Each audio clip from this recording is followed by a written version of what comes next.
community, by the community. Trans Radio UK. Did you know we have an active and fun chat room? Come and join presenters and other listeners at transradiouk.com. Trans Radio UK. Tune in via DAB in Ireland. Download our app via your smart speaker or online at transradiouk.com. Truck United FC, the new football team for the LGBT community. Visit tiukunitedfc.com for more details. Trans Radio UK is on right now. Across the UK and beyond.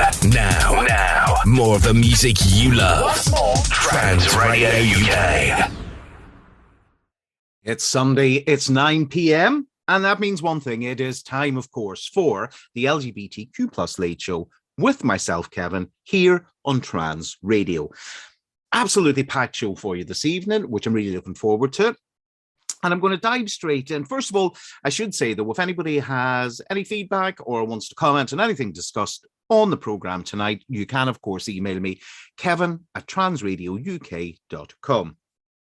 So the first set of guests are made up of a group of 4 incredible women who are undertaking quite the mammoth charity task to raise funds for Mermaids. I'm not going to steal their thunder. I'm going to let them tell their story. Now, unfortunately, one can't join me tonight. There's just 3 of them here to talk about what they're undertaking. So let's get the show underway. Good evening and welcome along to the programme to all of you. Hello. Hi, Kevin. Good evening. Kevin. Thank you. Hello. Hello. Now, we've got 3 of the 4 of you here this evening. We've got Anya, Sky, and Stella.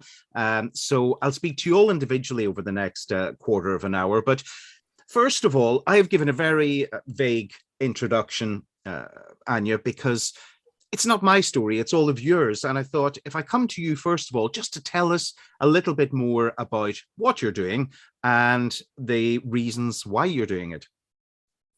Okay. Well, first of all, thanks for giving us some airtime there, Kevin. That's very much appreciated.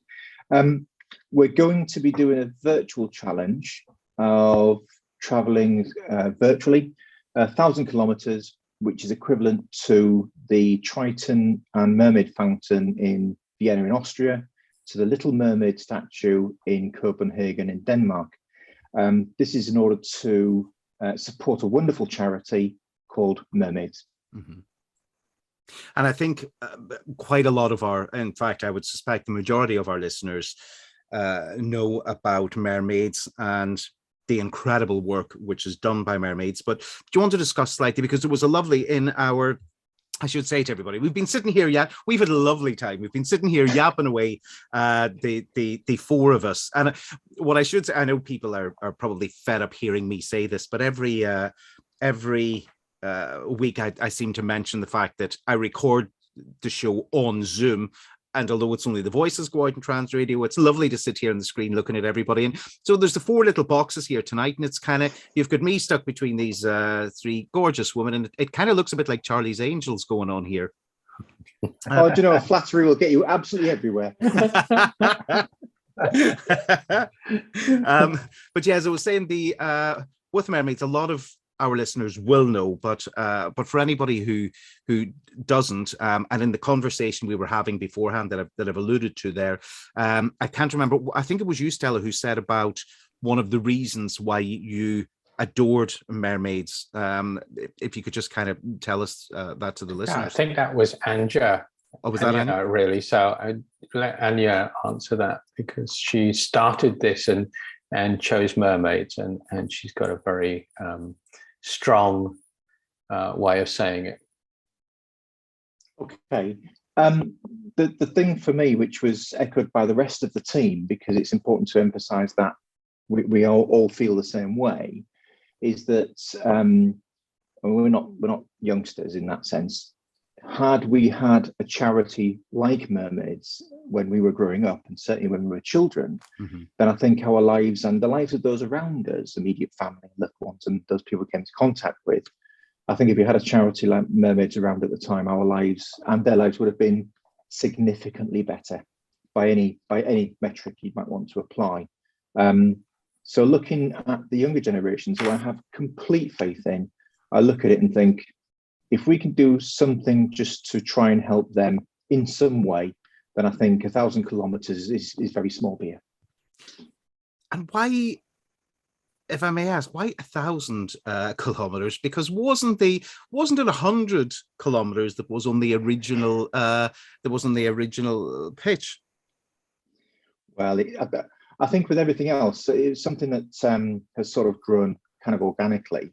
But it's also the fact that if you strongly believe in something, then quite often you need to demonstrate that in some way. Having said that, it's a team effort. And whether someone can contribute 1 kilometer or 1,000 kilometers, it all helps the aggregate towards the ultimate goal, really. And if I come to you first of all, Stella, what are you looking forward to most about it, and what are you absolutely dreading? Looking forward to the end.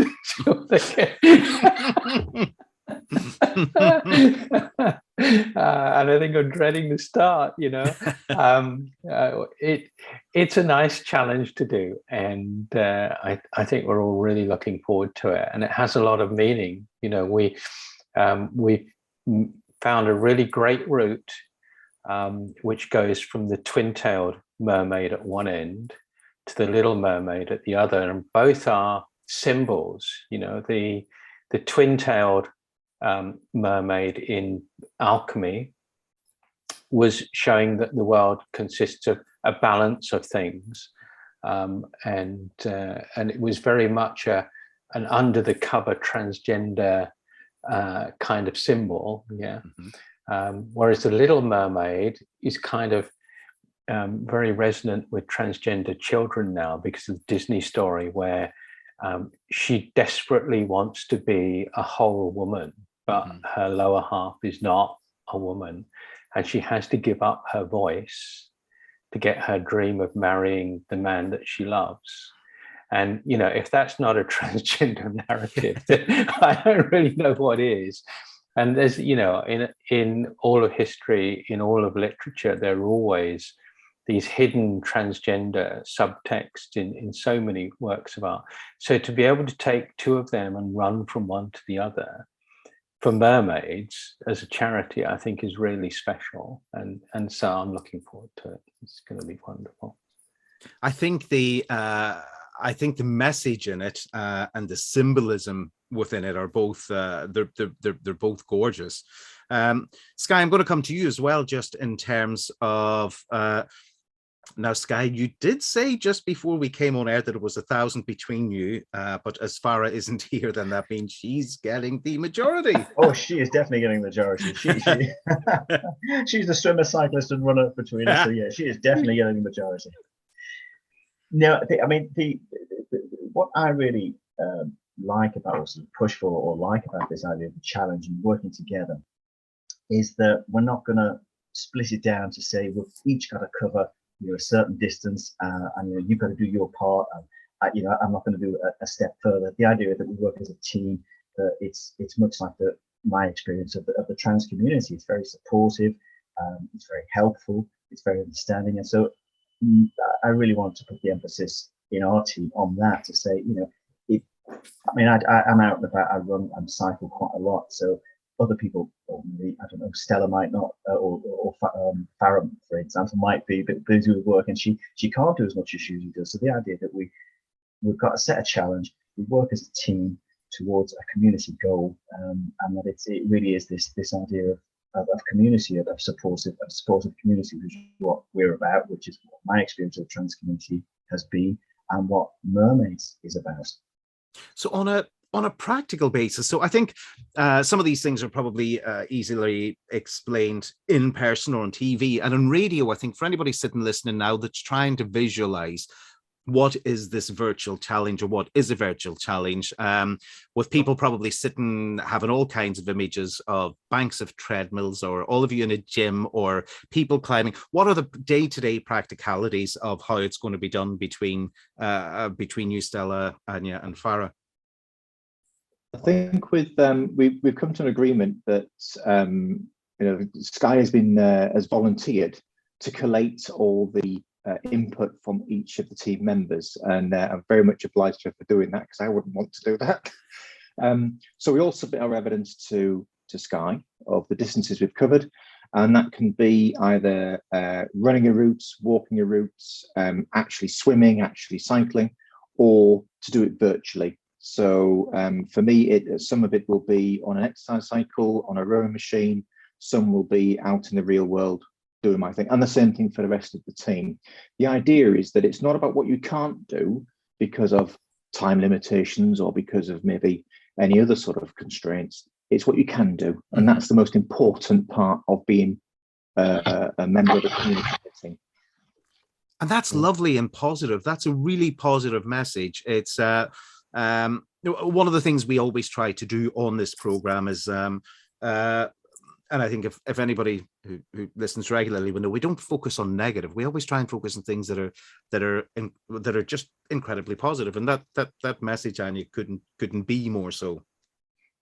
Thank you very much indeed. It's very much a thing that has deep resonance with my experience and the experience of people I've spoken to. And I think on behalf of the team, it's even more so. But it's very reminiscent of a character in a TV series called Sense8. Happens to be a trans character called Naomi Marks, played by the wonderful Jamie Clayton. And if you look on YouTube and you search, I am not just a me, I am also a we, you'll see that the speech that this character gives is absolutely inspiring. And it sort of condenses into, we're not just islands on our own, we are all part of a wider community.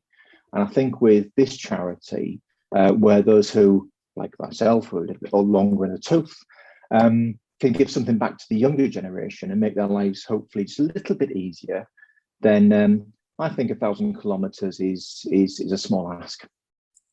And I think one of the things that I should point out that I haven't earlier on in the interview is that all four of you taking part are all trans women, which I think is really important to mention. Thank you very much. Yeah, thank you very much. And as I say, I should stress that Stella, Sky, and Anya are getting all the credit here tonight. Poor Farah isn't here to get it, but we do want to mention, and I'm sure I'm sure each of the three of you probably want to thank her separately for her being the fourth pillar within the. Why is it the great female entourages always come together in fours, don't they? You've got Sex and the City, you've got. Yeah, I'm afraid to say Golden Girls, or I'm going to get 3 slaps virtually. And you were doing so well.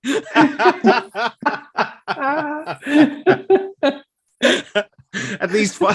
I don't think okay, we're far off the Golden Girls, to be honest.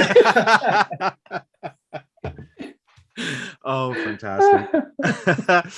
So in terms of the next number of weeks, so am I right in saying that it begins, it basically lasts for you want to have all the miles done by the end of February? Yeah, it was a month. It's a month challenge. We kind of hung it on the framework of the Miles for Mermaids, which was I think you referred to the 100 kilometers. Where did the 100 kilometers come from? Well, that was the with each entered the Miles for Mermaids 100 kilometer virtual challenge, and we've kind of hung it on the back of that framework. So I guess we've made our donation to the charity by entering that, and it kind of grew from there. So yes, we're going to do it throughout the month of February, starting on the 1st of February to be completed by the 28th. Mm-hmm. And it's great having the virtual challenge. It means we don't have to spend a month on the road. Absolutely. I mean, I guess the thing with I've got a number of friends who are keen cyclists, and it's not the actual. I mean, a lot of them go off abroad and have done things in the Alps and have done cycling here, there, and everywhere. But as you say, Sky, it's not the it's not necessarily just the cycling, it's the hours getting there. It's being away from home for 3 weeks at a time on a lot of the challenges. Well, so it's the cost of, it's the cost of doing these things as well. It's a lot of these challenges will be, if you look at things like you look at the triathlon challenges, do an Ironman, and that's £600 just to enter. Whereas the joy of virtual challenges, we can do it from the relative comfort of where we live, but still having the challenge of hanging that on around work life or family life with everything else, and just fitting it all in, which is kind of part of the challenge, really, to make sure we get there as an adult, not just sort of going somewhere and thinking that we're going to focus 100% on covering 1,000 miles, or 250 miles each, but it's just hanging it around life, really, so that's part of another aspect of the challenge. Well, I must say, oh, sorry. And I suppose the beauty of that is that, going back to what we were saying before about the positivity of it, is that the costs in relation to this are very much more lower, so that there are no sort of loss in the fundraising event itself. There are very few barriers to entry, so that anybody, virtually, to use the phrase, anybody can contribute in any way to such a fantastic charity and a fantastic challenge and a cause, rather than having to spend, as Sky said, well, we have to spend several £100s before we even start. Well, that's not a barrier anymore, and that's one of the great things about it. You can do what you can, when you can, where you can, and that for me is a massive bonus. I think we should say that we want all Kevin's listeners to give us loads of money to go to our Just Giving site and donate to Mermaids, because it's all about them, really. We're doing this running, but their part is to go to the Just Giving site and to give something. Doesn't matter if it's £1 or what. Just go and show that this community can do something great for somebody else. Which is an incredibly strong message. Oh, don't worry, Stella. You're about to see me go full on Bob Geldof by the end of this. By the end of this interview, getting people to show their money. Yeah. And I think one of the incredible things about doing it virtually as well is that many years ago, when I did a free fall skydive, I distinctly remember one of my colleagues saying, "But so much of that money goes to the skydiving company to fund it." And it's the incredible thing about this is that the money is all going to Mermaids. There aren't hotels and travel costs and flights and all of that coming out of it. So it's a brilliant mission. And Just Giving. Now, I should say to anybody listening over the next number of days, I know that a lot of our listeners follow me on the LGBTQ shop on Facebook. So I'm going to put a link up there. I'm going to make sure that a link's put up on the Trans Radio Facebook page and also in the news section of the website. And can I ask for the, so that anybody listening now, can I ask for the Just Giving details? Sky's the one to tell you all that, because she's been so brilliant in putting that together. Right, I'm just going to pull up the web address. So you bear with me a second. Just talk amongst yourself a second. Just pull up the web address. It's got a great the picture and everything on it is really great, and Sky's put all that together. It's been fantastic. Really fabulous what she's done.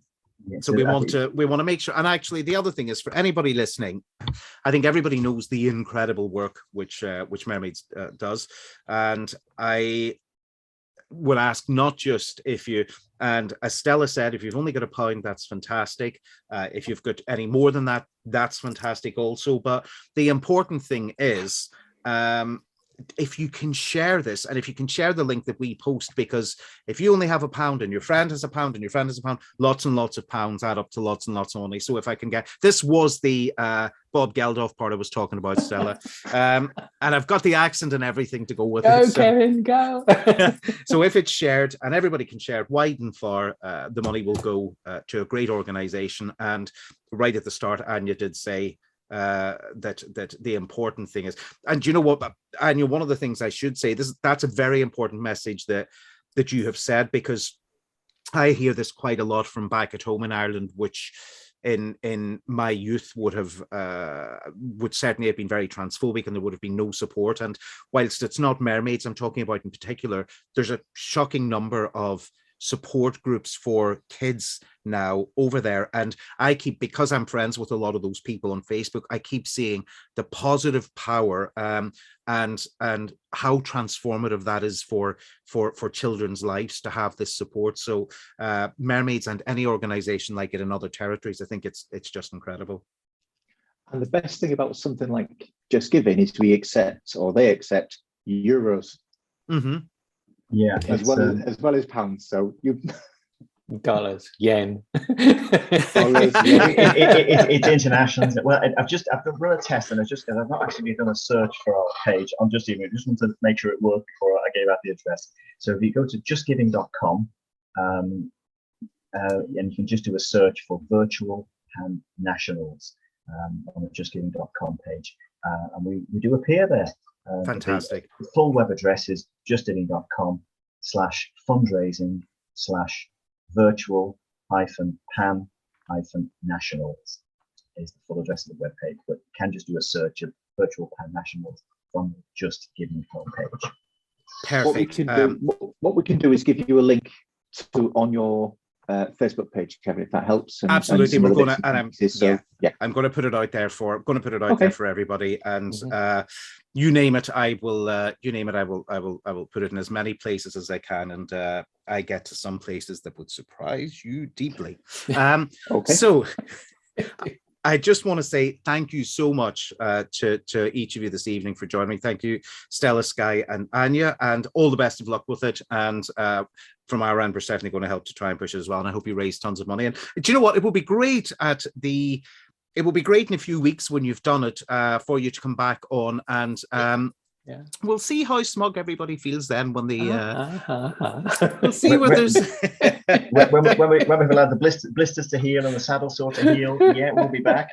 You see, I was being really nice there. I did not mention saddle sore because I didn't want to scare anybody, but yes, I personally will donate to it, and I will send you each a tube of ointment to help with the saddle sore.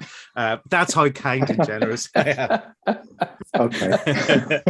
That makes the whole thing worthwhile. I didn't say I was going to rub it in. It just said I was going to send it. You've overcommitted there, Kevin. Sorry. Thank you all so much for joining me, and best of luck to each of you, and to Farah as well. And I'll speak to you at the end of it all, and good luck. Thank you, Kevin.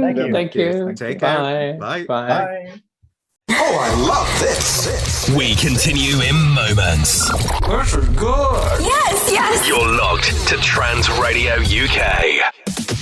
Did you know we receive no funding here at Trans Radio UK? To keep us on air and growing, we rely on donations. To donate, please head to www.transradiouk.com and click the link. A regular payment of £20 will see you become a partner of Truck. Other options are available. Email info@transradiouk.com for details. A big thank you from all the team here at Trans Radio UK. Trans Radio, supporting Mermaids. Family and individual support for gender diverse and transgender children. For information, go to www.mermaidsuk.org.uk. International Trans Lifestyle Magazine. Available in print and digital. Support group and events. Information, friendship and support. transliving.co.uk. Many website owners don't like their website hosting company or support provider, but are too scared to move to someone else in case they lose their site or it affects their business. Based in Telford, at Purple Prince Media, we will move your website to us free of charge with the best support possible. And if you're looking to start up a business, we're also here to design and build your website from the ground up with unbeatable prices on web hosting and dedicated servers. We're also certified Magento developers, which is the world's biggest e-commerce platform. So, rest assured, your online business is just a click away. Drop us an email on hello@purpleprince.co.uk or visit purpleprince.co.uk to get started. Purple Prince Media, the local website company. Trans Radio UK is on right now. Across the UK and beyond. Now, more of the music you love. Trans Radio UK. And now on the show, it is that time. He's here, he's queer, and he likes to drink beer. It's Rory Carrick. Do you like my jingle? I love the new introduction, actually. He's here, he's queer, and he likes to drink beer. All things he was doing last night. So, yes. Good evening. Whoa. Can we just backtrack there? How do you do queer?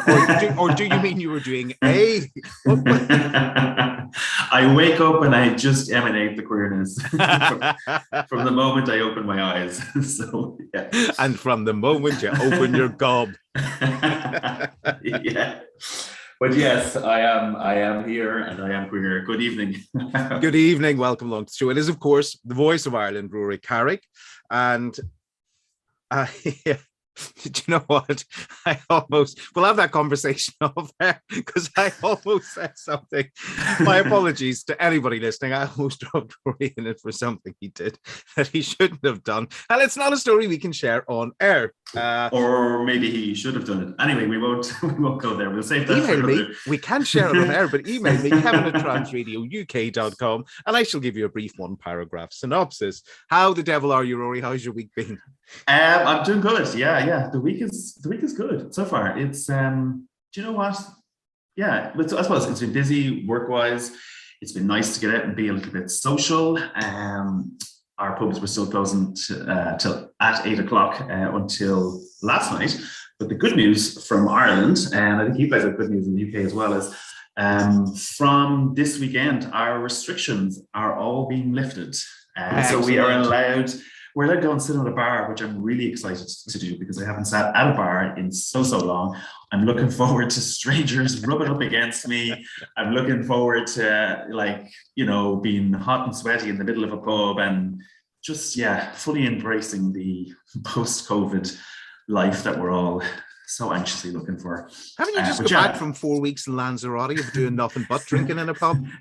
Yeah, but Ireland, like this, fair point. But now I'd like to do it on my home turf. So that is, looking forward to that. So great news for Ireland, great news for hospitality, great news for restaurants, which is really good. And do you know what? We haven't talked about COVID in so long, and we're not going to either. We're not going to either, but it's just a good news story this week for Ireland. So we're really, really happy about that. And I think you guys are having restrictions lifted soon. Is it next week?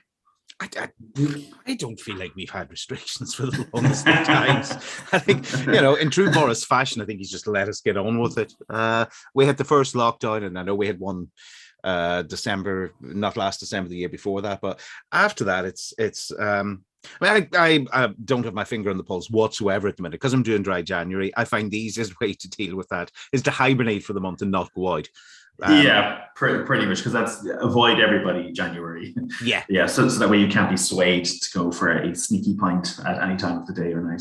Do you know what's bonkers though? I am not easily swayed when it's dry January. It's the one time of the year I'm not, and I put my mind to it, and it's like I have no interest in doing it.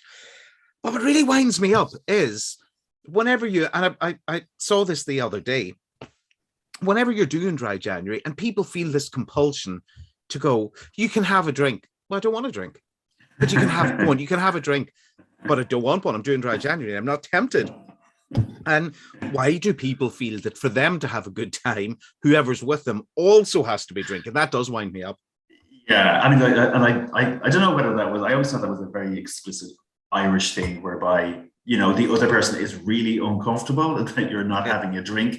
So it goes from have a drink to no, go on, have one. No, I'll go on, have a drink. You're no crack. You're no fun. Yeah. And at the end of the day, you just kind of then start disliking that person an awful lot. And don't want to be around them at all. Although that said, my sister is off drinking now for 2 years, and she's still wonderful and she's great fun to be around. But luckily, or else that would be awkward for family gatherings. But 2 years. So that's the other thing that I very hypocritically will say is that I hate being around drunk people. When I'm sober, Yes. when people Yes. sit repeating the stories, telling you the same crap they've told you 20 times over the previous 2 hours. So I find myself getting very wound up, not because I'm doing dry January, but because of other people not doing it around me. So I tend to hibernate for the month, and that's the best. Yeah, I agree with that, because people that you usually genuinely like, yeah, they start taking on a whole different personality. Yeah. Yeah. And for the sake of friendships, sometimes you have to go, you know what? I'll see you in February. So, And knowing my luck, I'd actually end up being stuck with the people I didn't like in the first place being around in my company. So it's double whammy. Absolutely. So Simon locks the knives in the drawer and doesn't let me leave the house for the entire month. And that's the best solution for all of us. Yeah, for the safety of everyone. Yeah, for all concerned. Now, we were just briefly, before we came on air, talking about something that I am actually really excited about, and that's the Rose of Tralee. And now, I should very quickly describe to anybody listening, the Rose of Tralee is Ireland's big pageant that takes place during the summer for female contestants.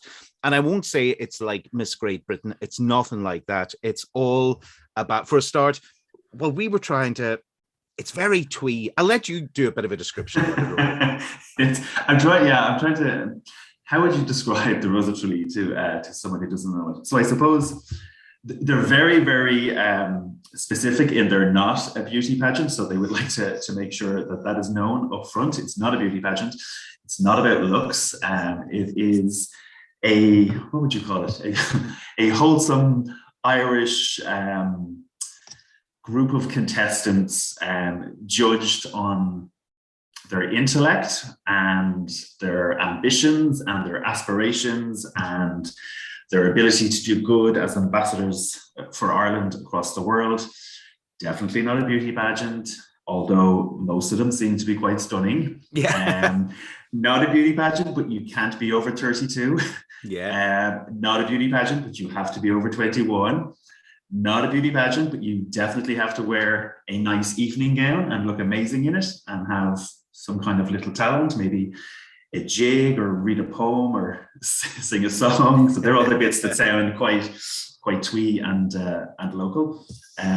But yeah, it's interesting. It's definitely interesting. And this year they are making it very, very, very specifically and well known across the, I suppose, the advertising around contestants and how you apply and all of that kind of thing, that transgender people are very welcome to apply this year, which I think is a massive milestone for the Rose of Tralee, which has always just been, I suppose, that little bit almost hyper traditional and conservative in its in the way that it's run and the way that it's perceived.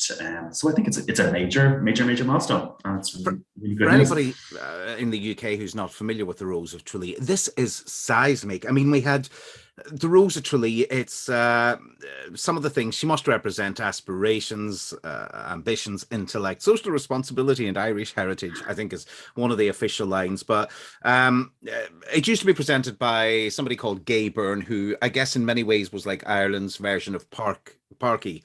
Kind of like Ireland's Parkinson. He had the Late Late Show is the longest running chat show in the world. It's the Friday night 3-hour chat show, and Gay Byrne hosted it for decades, and he only passed away in recent years. And he hosted it for years. I guess actually, do you know what? He was Parkinson's, maybe the wrong description. In many ways, he's very like Wogan, cut from the same cloth and of the same era, but he stayed in Ireland. And he, you know, all these people will come on, very beautiful. And the Rose, there's a Rose from every country in Ireland, and they have escorts. They have a male escort in it, and there's ones from all across the world. And the American ones always wanted to, oh my God, Gay, I'd like to sing the song that my great-great-grandmother used to sing when she first came to America, and let me sing it now. When we were little Irish people, and we came over on the boats. And it's shake a shillelagh, shake a shillelagh, shake a shillelagh, do a little jig.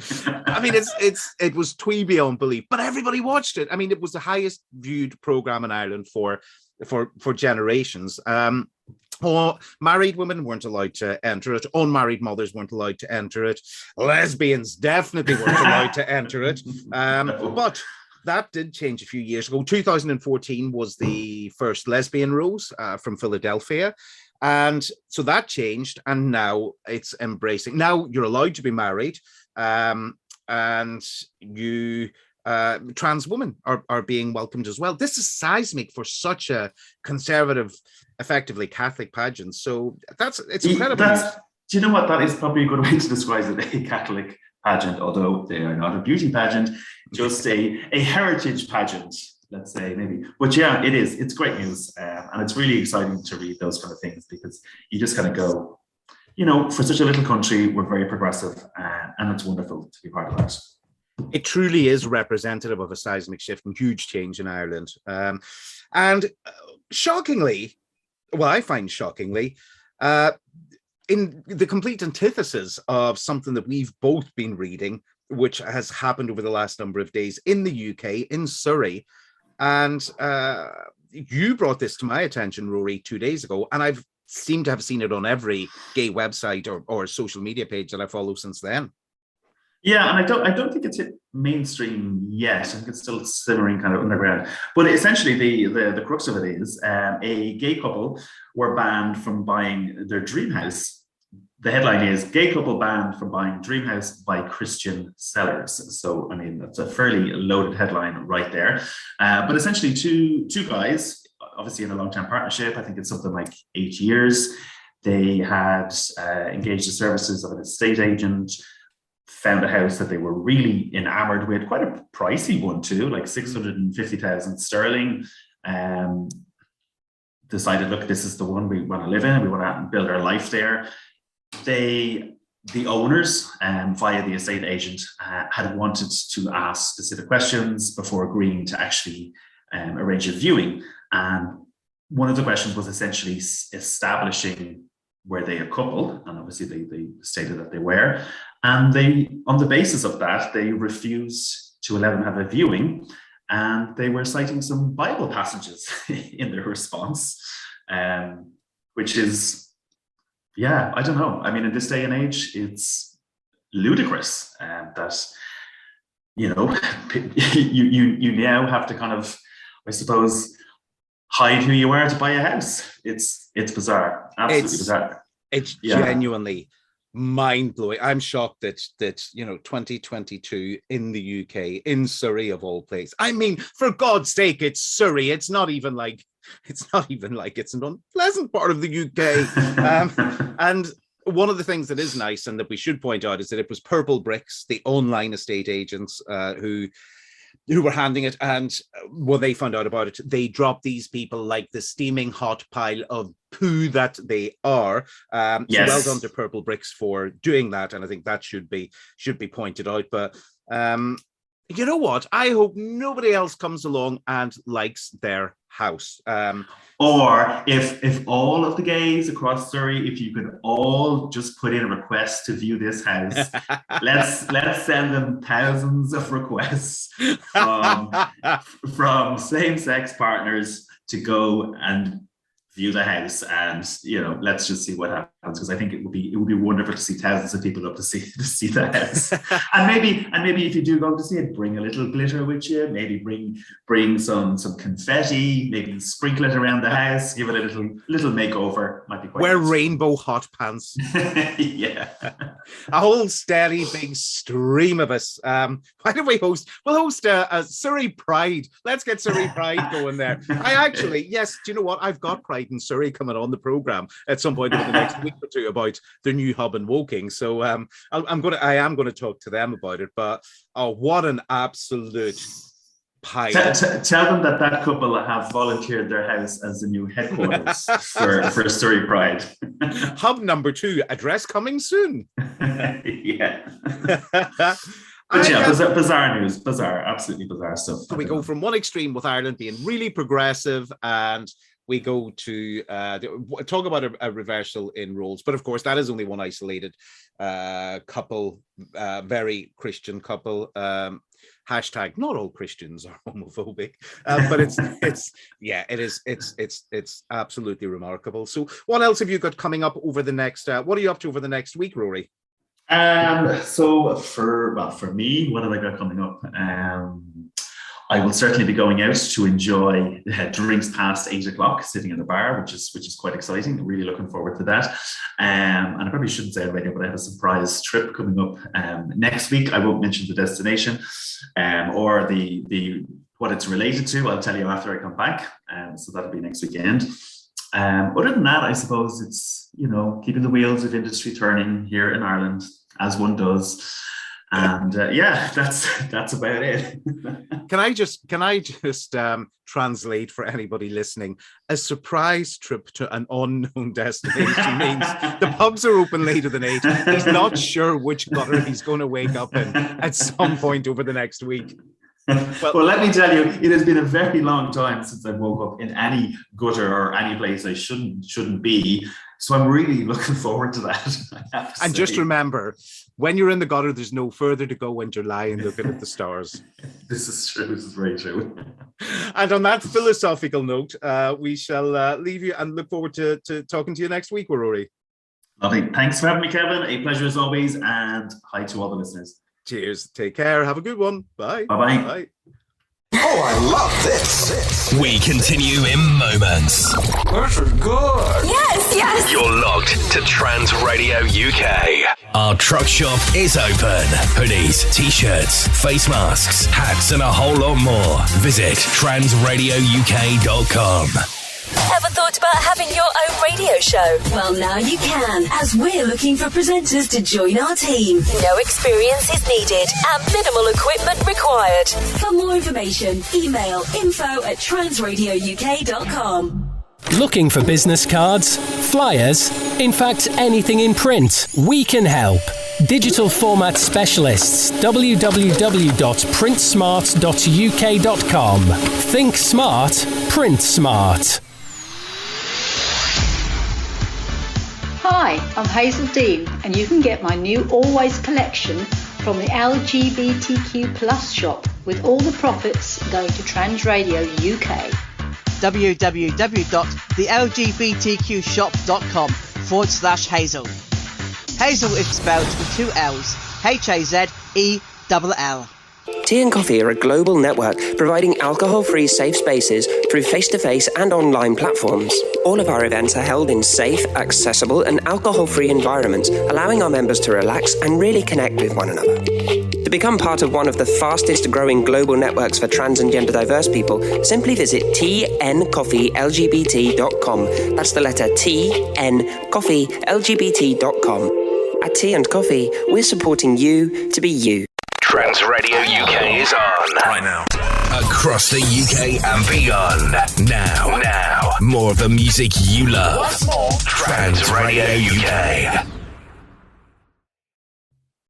Well, now on the programme, you may remember last week I spoke to Mike Findlay from Rising Fox Coaching, and Mike is based in Glasgow and works with the LGBTQ plus community in life and career coaching. And Mike's doing a series over the coming weeks, just looking at ways to improve your life, improve positivity over the coming months. Welcome along to the programme, Mike. Hi, Kevin. Thank you for having me back.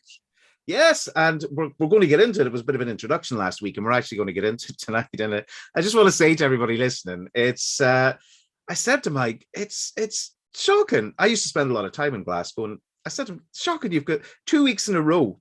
Because we do these on video 2 weeks in a row, it's looked very sunny. And I said to Mike, it's incredible that you've got sun in Glasgow twice. And he went, oh no, that's just the glow from my Tiffany lamp. That's going down. That's absolutely, that's the only glow you're getting. This grey January morning in Glasgow is my Tiffany lamp in my office. There we go. That typical Glasgow weather. Oh, that is definitely going down as my quote of the day. That will set me up. For anybody listening, we've pre-recorded.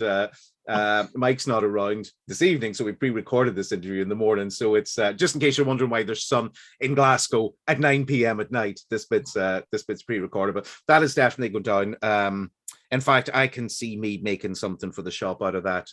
It's just the glow from my Tiffany lamp. You can imagine the brilliant Tiffany lamp picture as well. You could have in that as a t-shirt or jumper. Oh yeah, absolutely. Yeah. it's not the sun in Glasgow, it's the glow from my Tiffany lamp. Even if it's just one bespoke one for you, Mike, I think that has to be. I'm going to have to get your birthday and make sure that that wings its way to you. Love it. So this week, we said we were going to crack into it and talk about some of the structure. Now, if anybody wants to, some of the reference points that Mike's going to make throughout this will allude to tools that he uses. So if anybody would like a copy of those by PDF, just email me, kevin@transradiouk.com, and I'll email you through anything that Mike uses over the next while. So yeah, what would you like to discuss this week? Yeah, so this week, Kevin, I thought we would get a conversation going about the Wheel of Life. Every time I say the Wheel of Life, I think of Elton John singing the Circle of Life, but it has nothing to do with Elton John, I'm afraid. So the Wheel of Life is a great and fun exercise that's used typically at the start of a coaching relationship when you're getting to know a client, but it's also something you can do yourself as an individual at home. All you need is a pad and a paper, or you can do it with a friend. And it's a really great way of starting to think about your goals for the year ahead. So ideal for January. So it allows you to think about each area of your life in different sections and think about levels of satisfaction and dissatisfaction for both. So essentially, what it can do is allow you to see where you're dissatisfied and then think through, okay, so I'm dissatisfied in the health aspect of my life, for example, and how can I get more satisfaction from that aspect of my life? Right, okay, so Kevin, I've just shared my screen with you, and the first thing we're looking at is essentially, it's almost like a pie chart, isn't it? Yeah, and it's a circle, and it's got lines down the middle, almost like your spokes, and it's almost like pieces of cake. So what you would do is you would basically just draw this out in a notepad, or if you're very technologically advanced, you would use like a mural board online, if you're digitally savvy, and you would start to plot out each aspect of your life. Now, the sample I've shown you, Kevin, is literally just that. It's a sample, so you can put anything in each of your segments. So for the purposes of illustration, this one has got career, finance, personal growth, health, family, relationships, social life, and attitude. The attitude's an interesting one, isn't it? That could be anything. That could be the magazine. That could be your bad attitude. So the first thing you normally ask yourself or ask the client is, what do each of these mean to you? So if you think of health, for example, so if I was sitting with a client and doing this with them, I would say, okay, so you put in your first segment, health. What does health mean to you? And for some people, health might be their physical health, could be their mental health, could even be their financial health. So it's important that you drill down to kind of thinking, right, okay, what does this actually mean to you? Because health might mean something completely different to me than it does to you or someone else. So from that, you've essentially got a scoring system. So can you see that the kind of numbers 1 to 10? Absolutely. Along the kind of spokes, you see the line going from the center out to the edges. So number 1 or 0, if you're at the center, is basically represents a low level of satisfaction. So typically what I'd ask a client, once you've described what health means to them, I would say, so what scoring would you give your health at this moment in time? Now, we all know it's January, we've all broken our New Year resolutions, we're all drinking like a fish, so we're probably all between 0 and 1. If we're lucky, we're maybe a 0.5. So that basically means you've got a low level of satisfaction for that area. You then work your way around the circle, maybe go to relationships, judge how relationships are going, get levels of satisfaction for that. By the time you get to the end of the exercise, I'm just going to share my next screen. You will see this, which is essentially the exact same diagram where we've joined the dots for all the numbers. And what can you see, Kevin? A very disgruntled, for anybody who's listening, the visuals on this are, so the first one is somewhat similar to a it's like a clock with 8 hands, and each one of the hands has 1 to 10, going from 1 in the very middle out to the 10. So with all of those, when you put the number of where you are with each of those, and then just kind of join them all up like dot to dots, on the second one you've got this strange shape which I can't quite describe, which looks like the UFO like. Great description, UFO. I was thinking it's almost like a drunk triangle, or it's a triangle that's kind of fallen down at the end of a night and damaged itself. But there is a serious point to this as well. By the time you get to the stage where you've assessed all aspects of your life, you're looking at this going, how can this work as a wheel? Can you imagine getting on a bike or getting in your car where your wheel looks like this? And the bigger and the deeper meaning to this is that life is not necessarily always an easy journey. So when the spokes in your wheel are looking all jaggedy, how can you have a smooth and a happy life?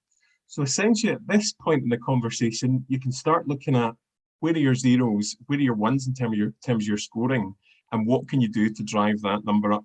So traditionally, just to give you an example, clients often come in and say, okay, my health, I'm going to put a 1, and I'm like, okay, that's quite low. So you're still alive, you're still breathing. Surely your number should be a wee bit higher than that. So you have a bit of a challenging conversation around that. And then people traditionally say, oh, well, I'm not exercising as much as I should, or my diet isn't as good, or I'm still smoking. And then I'll ask a curious question around, okay, so your scoring is a 1 for health, and that's because of your poor diet, your alcohol consumption, your smoking. What is your aspirational number for your health? What do you want to get up to?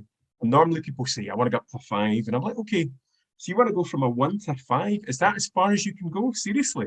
Do you want to go a bit further? Like, well, maybe if I do this or do that, I could get to an 8. And then we have an exploration around to get from a 1 to an 8 scoring, what are you going to have to do? Yeah. And that's when people start thinking about their own kind of goals. And the New Year stuff definitely comes into it. So they start thinking about, okay, so I'm not going to go cold turkey, but I'm going to not drink on a Monday. I'm going to have 2 fags instead of 20 over any given day. And that's when you start to kind of think through your kind of goals. So that's really where the Wheel of Life comes in. And what's really powerful about it is when I work with clients and you get those kind of jagged edges as we've just looked at, Kevin, by the time we've had session 6, so we're maybe about 12 weeks, about 3 months down the line, I ask them to go back to their Wheel of Life. Yeah. And they're looking at it going, it's a lot smoother now.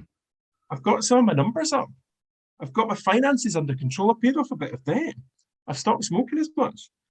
So it's a really satisfying thing to do, either personally or with a client. And one of the things that I hadn't really considered is the relativity that's involved in this, because just when you say about health and where would you like to get up, because I suppose for anybody in different sets of circumstances, their idea of what good health is. I mean, you know what, it's funny, as you were saying that, I went back to an article in my head that I read, I think maybe last October, somewhere around there, speaking about how incredibly different the life expectancy in Edinburgh and in Glasgow were. It was actually nationwide, but that was one that was focused because a space of a very short number of miles had a very dramatic term of difference in health outcomes and life expectancy. So I guess having a level of honesty with yourself and really considering, because presumably there has to be an element of self-realization where if you smoke an awful lot and if you drink an awful lot and if you do all that, I guess there has to almost be an element of self-realization where you're not going to be a 10 if you're sitting smoking and drinking quite a bit. No, exactly. And I think within that, Kevin, is about being realistic. Yeah. A lot of New Year's resolutions, as we know, are completely unrealistic. I'm going to have a gym, fit bod in week 1. Bear with me 1 second. I just dropped something. Let me just pick up my smugness, because you can speak for yourself. But some of us have stuck to dry January, Mr. Findlay. Well done. I think it was too honest last week saying I broke it by week 2. Yes. Which is not a very good impression for a life coach, is it? I have to admit.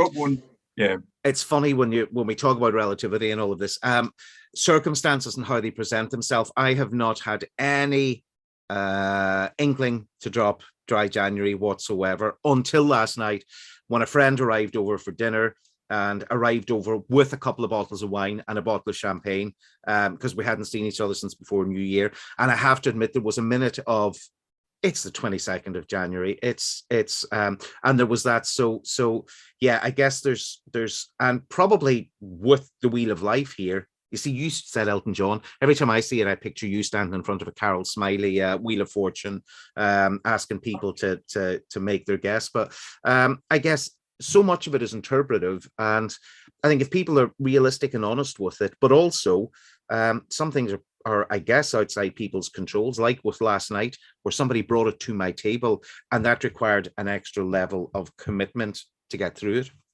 Yeah, and you're really sort of, what you're describing is testing your own resilience in a way for sticking to your guns. And I think with New Year's resolutions, people tend to be a bit unrealistic. They sit down the 1st of January, hungover, going, within a month, I'm going to run a marathon, I'm going to have a gym fit bod, I'm going to have done another degree. And that's just not realistic. For me, it's about baby steps. Somebody who was out running with the other day was saying that she is interested in New Year's intentions. So rather than resolutions, which resolutions are about completely changing your life, it's about setting an intention. So it could be, I intend to eat a bit better for the month of January. However, if I dip into some of the cake stuff, I'm not going to beat myself up. And we know from evidence that it takes about 3 months to form a habit. So there's something about not necessarily going, right, 2 weeks, I'm going to have a plant-based diet, not going to drink, not going to smoke, but actually just being a bit more tempered with your ambition around it, because that's how you get more success. And it is an iterative approach. Can't get the word out this morning. So it's about taking those baby steps and thinking, right, what's the tiny thing that I could do today that's going to make me feel proud? Now I sound like Heather Small. Absolutely. It's all about the music. You are doing the rounds this morning. Absolutely. Yeah. One of the, do you know what? One of the really interesting things, there's some things I admire. And one of the really interesting things, say about putting your mind to stuff, Rory, who is on the show each weekend, who's one of my best mates. Rory, with certain things, will say, I'll do that. And he hasn't got the stamina to do it. And but Rory has, on so many occasions, I think he's got something like, genuinely, I think he's got 5 degrees, 2 masters. He just goes, this is what I want to achieve with, and he's a serial studier and just puts his mind to it. And I am so envious of that sheer single-mindedness. It's so impressive. He's probably fallen off his chair right now because, you know, as with all good friends, you don't actually give them compliments. But yeah, I genuinely admire and respect that single-minded, I will do this and I must achieve it and I will. Yeah, and I think it's about, that's a really good example. And the kind of serial achiever thing is really interesting as well. Because as a coach, I'd be curious to know what is driving that. So what makes him want to do that? What is his kind of why? What's his reason for doing it as well? Yeah, because a lot of people procrastinate, don't they? A lot of people say, next year I'm going to do a course, you know, or I'm considering retraining, but they put blockers in the way. So it's normally around kind of finances, time aspect and everything else. And I always say to clients, okay, so that's your bigger ambition. That may take you 2 or 3 years, but what you're going to do today or tomorrow as a tiny step. And that may be something as simple as Googling a course and looking at it. So rather than going, I'm going to complete a course within a month, it's about looking at the course, considering it, and then marking out time for you to be able to do it. So it's about the baby steps. And let's face facts, we all like to congratulate ourselves a little bit as well. Congratulating yourself at each step. So as soon as you do that baby step, take a glass of wine. Another baby step, another glass of wine. Unless, of course, your goal in the first place is staying off booze, because that will be a wee bit counterintuitive. There is that. I know I should say that anybody who's listening in, I've said you can email for copies of the before and after of the diagram, because it's an exercise really worth doing. And I've been kind of sitting here scribbling as Mike and I have been talking, just kind of scribbling over the version that he sent me. I've been putting dots in, and it looks like a pubescent 13-year-old's face. But it's been really interesting. But what has just occurred to me is that I'm also going to put that up on the Facebook post of guests for the show tonight. I'll put both of those images up as well to save you having to email me. That'll be much easier. So take a look on Trans Radio on the Twitter and Facebook feed, and amongst all the images about tonight's show, you'll find a copy of the Wheel of Life. Mike, thank you so much for joining me this week, and I look forward to next week's. I'm going to sit and I'm actually going to do this, and by the time the series of sessions is finished, I'm going to take a look back over it and either feel smug or cry into my glass of wine. Brilliant. Can you send me it, Kevin? No. Then as a coach, you can be accountable to me for stuff you have and haven't done. Oh, you see, that's funnily enough, accountability I've put as a 0.5. So oh, there we go. So you need an accountability partner. That's something we can pick up in a few weeks' time. Yeah. I am going to be the most rounded person by the end of that, which does not mean I'm going to be 18 stone. That's my New Year's mission. Thank you so much for joining me, Mike. And pleasure. I look forward to talking to you next week. Thank you, Andrew. Thanks a lot. Cheers. Thanks. Take care. Bye. Thank you so much for joining me for another week. I have really enjoyed tonight's show and look forward to talking to you at the same time, same place next week, 9 p.m. here on Trans Radio UK. Have a great week. From me, Kevin. Thank you.